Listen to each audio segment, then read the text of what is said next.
Assalamualaikum, salam Malaysia Madani. Kanta 744 mendahului berita. Dimulakan dengan rangkuman laporan utama dalam segmen Esensi. Perbincangan bagi menambah baik aspek keselamatan di lapangan terbang seluruh negara akan segera dilaksana. Menteri Pangkutan memaklumkan ini termasuk meneliti cadangan menyediakan pengimbas untuk mengesan orang awam yang bawa barang terlarang, antaranya mercun dan senjata api. Usaha mengenainya dibuat susulan insiden tembakan yang berlaku di KLIA Ahad lalu. Susulan insiden berkenaan, kawalan keselamatan di sempadan negara akan turut diperketat. Panglima Tentera Darat menegaskan tindakan itu bagi mengekang sebarang cubaan menyelundup barang terlarang termasuk senjata api. Terdahulu, polis mendedahkan senjata dimiliki suspek kes tembakan di KLIA itu dipercayai diperoleh secara haram dari negara jiran. Kaedah suspek memperolehnya masih disiasat. Dan ini susulan pengumuman Iran, Iraq, Jordan serta Lubnan membuka semula ruang udara dan menyambung operasi penerbangan di negara masing-masing. Rakyat Malaysia di Asia Barat diingatkan sentiasa berwaspada dan patuh arahan pihak berkuasa tempatan. Pengembara yang ingin ke 4 negara berkenaan diingatkan sentiasa peka dengan sebarang kemungkinan gangguan jadual penerbangan. Kejayaan menyatukan keluarga CEO Cinta Gaza Malaysia, bukti keprihatinan tinggi Perdana Menteri terhadap kebajikan rakyat. Menteri di Jabatan Perdana Menteri Haliwal Agama turut menyifatkan ia menyerlahkan kebijaksanaan kepimpinan Datuk Seri Anwar Ibrahim yang cukup dihormati dunia. Rakyat diseru terus bersama Perdana Menteri bagi menyatakan solidariti kepada perjuangan menuntut keamanan dan kesejahteraan Palestin. Ke arah penyaluran subsidi bersasar, KPKM giat laksana sesi libat urus bersama pihak berkepentingan untuk kenal pasti golongan sasar yang akan terlibat. Ia meliputi sektor-sektor bawah kementerian termasuk tanaman, ternakan, perikanan dan penyediaan perkhidmatan pertanian. Penelitian menerusi sesi libat urus perlu dilaksana untuk pastikan subsidi disalur kepada golongan sasar yang layak sahaja, selain memastikan peruntukan kerajaan dibelanjakan secara efisien. Bekalan makanan asas dijamin mencukupi sepanjang Syawal ini. KPKM menyatakan ia selari keupayaan pengeluaran domestik komoditi makanan negara semasa Ramadan dan sambutan Aidilfitri baru-baru ini. Bekalan komoditi makanan yang terhad pengeluaran domestiknya pula ditampung melalui pengimportan bekalan makanan. Ia bagi memenuhi keperluan pengguna di pasaran. Majlis Sambutan Aidilfitri Madani Peringkat Kebangsaan akan diadakan Sabtu ini. Lokasinya bertempat di Pusat Konvensyen Antarabangsa Sabah SICC Kota Kinabalu. Perdana Menteri dijadual menghadirinya. Ia platform untuk seluruh rakyat Malaysia berkumpul dengan semangat perpaduan dalam suasana harmoni.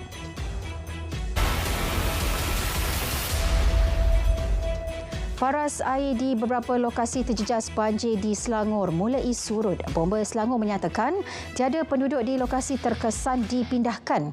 Banjir berlaku disebabkan hujan lebat petang tadi. Lokasi terjejas termasuk di Kampung Melayu Subang dan Kampung Kubu Gajah, Sungai Buloh. Isu peribadi antara suspek dan isteri motif utama kes tembakan di KLIA Ahad lalu. Polis tidak mengesan sebarang unsur lain yang mendorong suspek melepaskan tembakan. Sebelum ditahan di Kota Baru semalam, suspek dipercayai cuba meloloskan diri melalui sempadan negara. Suspek turut memiliki 4 kad pengenalan diri milik orang lain untuk mengelak dikesan. Dalam pada itu, suspek kes berkenaan direman 7 hari mulai hari ini. Ia bagi membantu siasatan bawah Akta Senjata Api dan Akta Senjata. Suspek dibawa ke Selangor dari Kelantan petang tadi untuk tindakan lanjut. Beberapa saksi juga bakal dipanggil untuk bantu siasatan. 2 rakan mengaku tidak bersalah atas tuduhan merasuah polis RM60,000. Pendakwaan dibuat di Mahkamah Session Air Keroh. Salah seorang daripadanya didakwa cuba beri suapan supaya tidak diambil tindakan atas kegiatan penipuan yang disertai. Rakannya pula didakwa bersubahat dengan perbuatan rasuah berkenaan.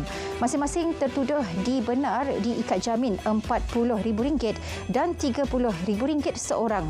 Kes disebut semula 21 Mei ini. Seorang peniaga dihadapkan ke mahkamah atas dakwaan menghantar komunikasi jelik terhadap Raja Perlis di Facebook bulan lalu. Dia bagaimanapun mengaku tidak bersalah dan mohon dibicarakan. Mengikut fakta kes, perbuatan didakwa dilakukannya awal pagi 6 Mac lalu. Hakim Mahkamah Session Kangar, Mushiri Piit menetapkan supaya tertuduh menjalani pemeriksaan kesihatan mental di hospital selama sebulan. Jaminan hanya akan ditentukan selepas menerima laporan penilaian sekretari tertuduh. Kes disebut semula 15 Mei ini. MC diarah mengesan dan mengambil tindakan terhadap pemilik akaun TikTok Janggut Putih yang dipercayai memuat naik video lama berbaur fitnah. Menteri Komunikasi menegaskan perbuatan jelik itu sengaja untuk menimbulkan kemarahan dalam kalangan masyarakat. Video itu memaparkan seorang individu mendakwa KPM memaksa ibu bapa dan pelajar mendaftar kad debit daripada sebuah bank antarabangsa. Dia turut menghamburkan kata-kata kesat.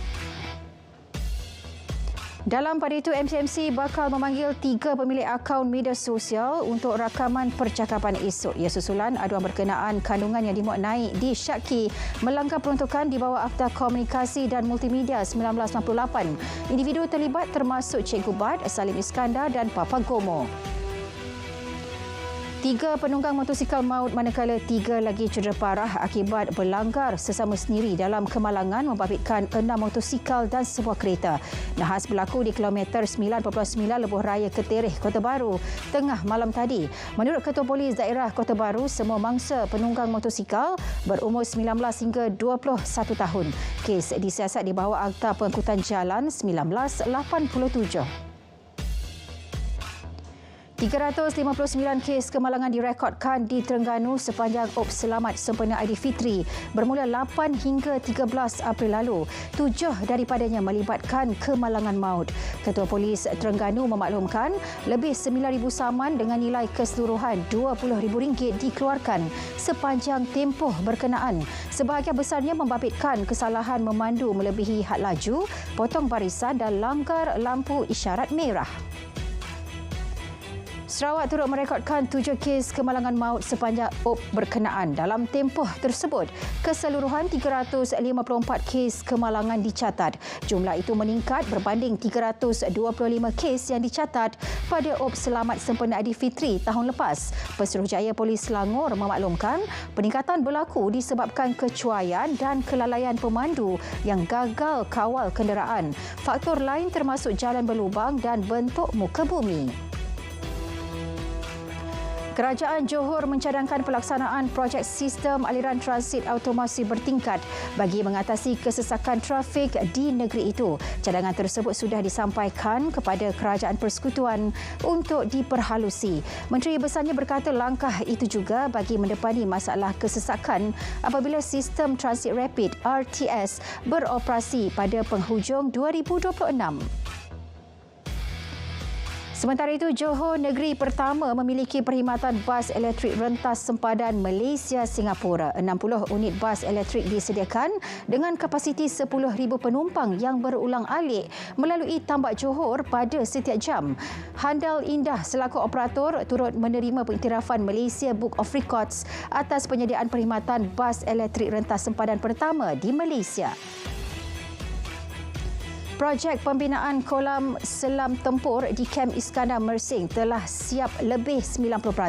Menteri Pertahanan memaklumkan pembinaannya mengalami kelewatan berikutan masalah membabitkan pihak subkontraktor yang tidak dapat jalankan kerja-kerja khusus. Ini termasuk bahagian elektrik. JKR terpaksa cari subkontraktor baharu yang ada kepakaran untuk laksana kerja-kerja berkenaan. Ia ambil masa kerana perlu melalui SOP ditetapkan termasuk proses tender.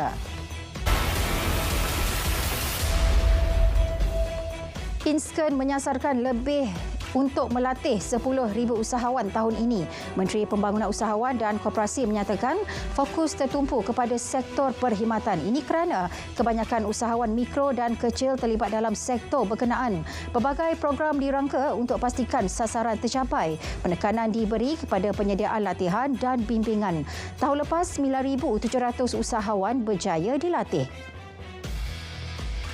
CITOS bekerjasama dengan AirAsia Academy melaksanakan program sesi pendidikan perniagaan strategik CITOS Verified. Ini bagi memperkasa sektor perusahaan kecerdasan sederhana PKS. Program berkenaan merangkumi kemahiran pemasaran digital, penjenamaan serta peluang rangkaian yang mampu memacu sektor PKS. Ekspor minyak sawit Malaysia kembali pulih dengan kenaikan bulanan 28.6% Mac lalu. Prestasi dicatat selepas ia merekodkan penurunan selama 4 bulan berturut-turut. RHB Investment Bank menyatakan kenaikan berkemungkinan disokong musim perayaan serta beberapa kegiatan penambahan stok yang dilaksana. Bagaimanapun, ekspor minyak sawit bulan lepas adalah 11.4% lebih rendah berbanding bulan sama setahun lalu. Penubuhan platform Energy Exchange Malaysia akan menjadikan ekspor tenaga boleh baharu TBB sebagai aliran hasil baharu negara. Maybank Investment Bank Berhad memaklumkan negara kini bergantung kepada skim solar berskala besar domestik dan program kuasa hijau korporat. Platform pertukaran tenaga merupakan pencapaian positif bagi perdagangan TBB rentas sempadan.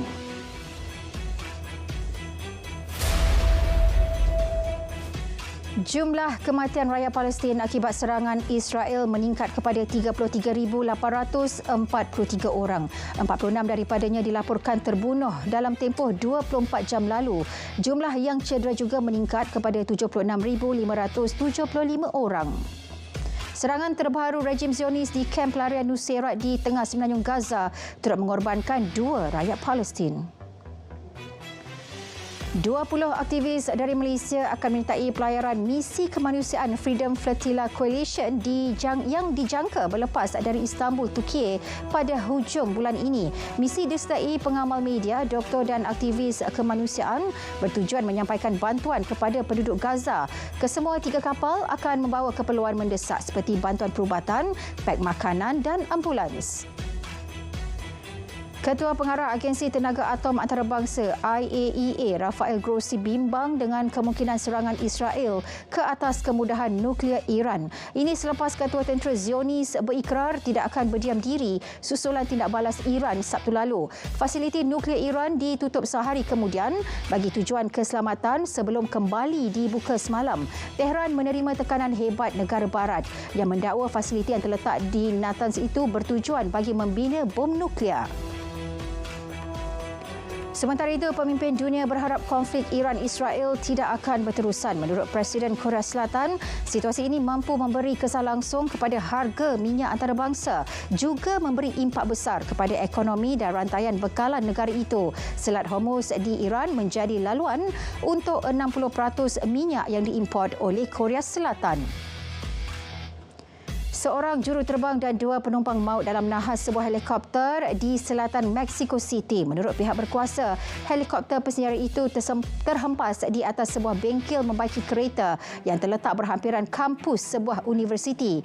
Video orang awam menunjukkan kepulan asap tebal di lokasi berkenaan sebaik nahas berlaku.